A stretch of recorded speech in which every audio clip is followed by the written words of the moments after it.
After David's accident, I read a book that was entitled Life After the Death of My Son. It was written by a Christian man, a pastor, who had lost his son at 19 years of age, just like David was. He expressed things in a way that I wasn't able to do it at the time. He talked about how when you lose a son, you don't just lose a child, but you lose the dreams that you had for that child.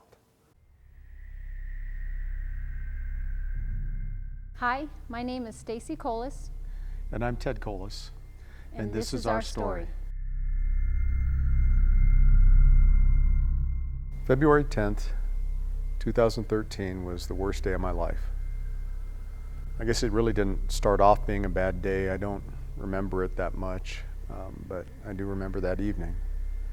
What happened was about 11:30 that night, we got, I guess, what every family, every parent dreads. The doorbell rang, kind of the middle of the night. We were already in bed. We went to the door and there were 3 strangers there. They asked to come in. I remember asking the lead guy, "What's this all about?" And he asked me if I had a son named David Colas. And I said, "Yes, I do." And again, I asked him what it's all about, and kind of persisted that he needed to come in, and I understand it was snowing outside. And so the 3 of them came in and they asked us to take a seat. They had to tell us a couple times that they felt like we needed to sit down. So at that point, we knew something was not right. We found out that our oldest son, David, was killed in a traffic accident. He hit some ice on I-25 and rolled his truck. He was ejected. He wasn't wearing his seatbelt, and he was killed instantly. At that moment, I think I went into shock and I couldn't think. I wanted very badly to ask a million questions about the situation, and the only thing that came out of my mouth was, "Are you sure?" And I wanted to ask them, "Are you sure it was David? Are you sure that he is dead?" Because dead means that he's gone. He's not going to be coming home again. And the thought of that going through my mind was more than I could handle at the time, and I couldn't ask any other questions beyond that. Somewhere in the next few minutes, one of them handed me my son's driver's license. And they asked me if that was my boy, and I remember that's one of the most difficult things I've ever experienced in my life. I was looking at that and having to admit that, yeah, that's my son. I don't remember many of the details of them being there, and I know that they were very gracious and they would have stayed there as long as we needed them to or wanted them to, but pretty quickly I think I asked them to leave so that we could be together as a family. I remember sitting there and looking at Stacy and Michael and saying, gathering us together as our family and holding hands and praying.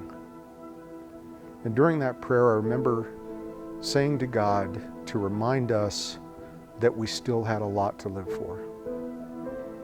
That because of this tragic news, our lives didn't end. And I can remember that not just at that moment, but in the days to follow, God reminding me that, "Ted, you're still a dad.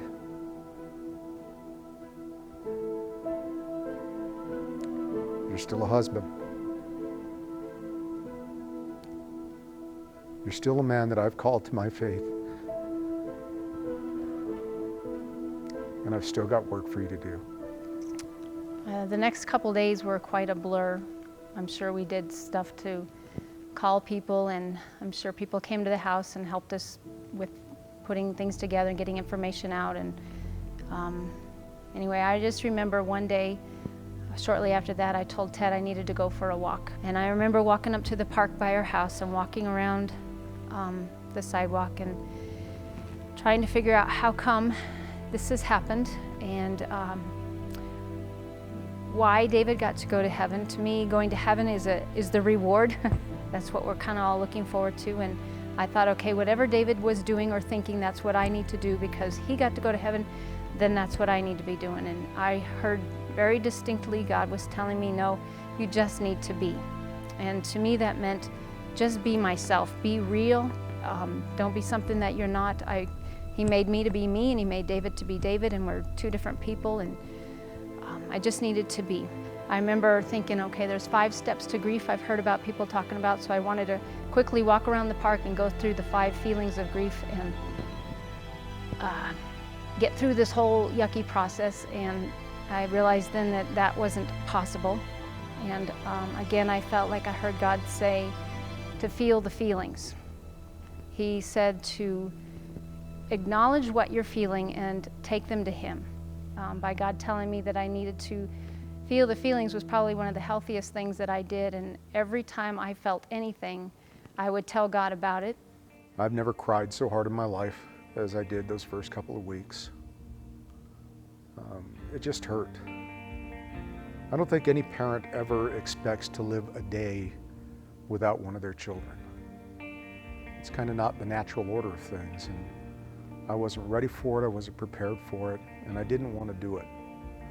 I don't know how many times I've had people come up to me and say, "Man, you're so strong. I can't believe your strength and how you're getting through this and how you're handling it." And part of me wants to say you should see it from my side, because there's nothing strong about it. It hurts every day. I miss my son every day. God is so gracious and so patient and so faithful, because I can't tell you how many times I sat on my little swing on our front porch and just cried and cried and cried, telling Him how bad it hurts and how my heart is broken. And God is so good, because I feel like He sat right beside me and put His arms around me, and He just let me cry in His lap. And I told Him it hurt. And I know He said to me, I know it hurts, and I'm saving all of your tears because they're that important to me. And I felt like God was crying with me, because it hurt Him too. When my heart was breaking, His heart was breaking. And He felt the pain I was feeling, and He told me, my heart is sad too, and I am so sorry that you're feeling this deep pain and this deep separation. And I did something about this separation, and you aren't going to have to be separated from those people that you know who have chosen Jesus to be their Savior. And He said, I died on the cross, and I fixed this so that when people die, they don't die and are forever separated. That He's the bridge that puts the two together. So I know David is in heaven. I know God is taking care of that problem, and He is not dead. And I do get to see David again, because God has taken care of that separation. It's not an eternal separation. It's just a temporary one right here on earth. And that was a huge help to me, to know that He cared that much about me, and that His heart was breaking because mine was breaking. And I found a million scriptures that were very, very helpful to me. And I promise I won't tell you all of them. There's a lot. I think I've come to a verse that has now become my life verse at this point, and that is 2 Corinthians 4:16 through 18. And it says, even though outwardly we are wasting away, inwardly we are being renewed day by day. These light and momentary troubles are achieving for us a glory that far outweighs them all. So we fix our eyes on Him, not on what is seen, but what is unseen. For what is seen is temporary, and what is unseen is eternal. And I remember thinking, I can't see David anymore, but that verse tells me that I don't need to focus on that I can't see God either, and I know that He is real. I have felt His presence, I have heard His words, and I have felt His empowerment to go forward. And so if I can't see God and I can't see David, I know that those two things for sure are eternal, and we will get to be reunited again in heaven. And I just need to wait for that time. I'm quite confident that my son is in heaven. And the enthusiasm and the zest for life that he had when he was here on earth, I can only imagine what that's like in heaven. But until then, I got a life to live. February 10th was a Sunday. David wasn't living with us at the time. But Sunday morning when I took my shower and came out of the bedroom and walked into the kitchen, David was standing there drinking a cup of coffee. And I said, "What are you doing here?" And he said, "I came by for some coffee." And I said, "Well, what are you doing up so early on a Sunday?" And he said, "I'm going to church with my boss."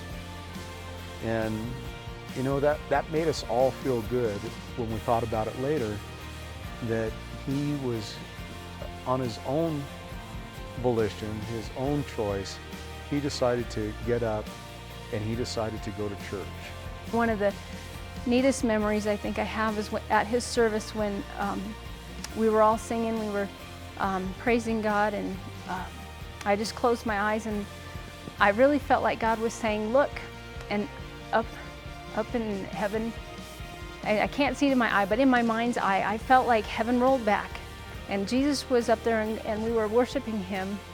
And David was worshiping God, and I was worshiping God, and all the people in the service were worshiping God, and we were all worshiping the same God at the same time. And I felt so close to David at that moment, that he is not that far away. Anytime I want to worship God, I know he's up there doing the same thing. And so we can be together in moments like that. And that's very, very incredible and very helpful.